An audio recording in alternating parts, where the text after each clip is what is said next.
Adding raised stenciling to any piece brings it so much dimension, it's incredible. Seeing the results in the end is truly amazing, and the process is so easy. Here on A Vintage Makeover, we love giving some old pieces of furniture some new life. On today's episode of Vintage Makeover, we are going to be flipping the most precious piece of furniture that I happened to find on the side of the road, and it was such a good find. I could not pass it up. We are going to be adding some raised stenciling to the outside and some patterning on the inside as well. So if you want to see how it plays out, stay tuned. When you're refinishing an old piece of furniture, always make sure to clean the surface really well. After cleaning, it's then time to remove your hardware, and then it usually needs a light sanding after just so your paint can adhere better. And then it's time for any repairs that the piece may need. This piece just had a little crack in the back siding, so I just got some wood glue and pressed it down and held it until it was good. I also wanted to fill in this groove that was in the front of the drawer, so I just got some plaster and filled that in and then sanded it down.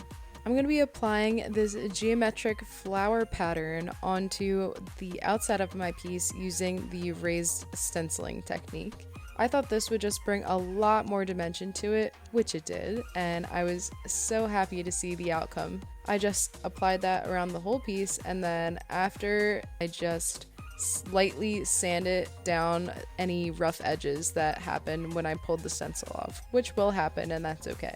Once it's all sanded, it was then time to paint, and I chose to paint my piece in a black color on the outside, just because I thought it would complement those thin, dainty lines with such a bold color on the outside.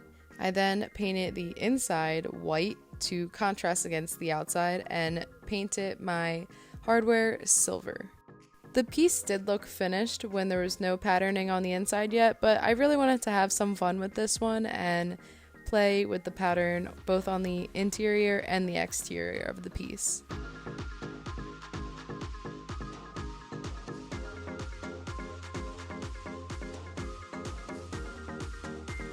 Putting the hardware back on is honestly so exciting because you know you're almost done and you get to see what the final piece is about to look like.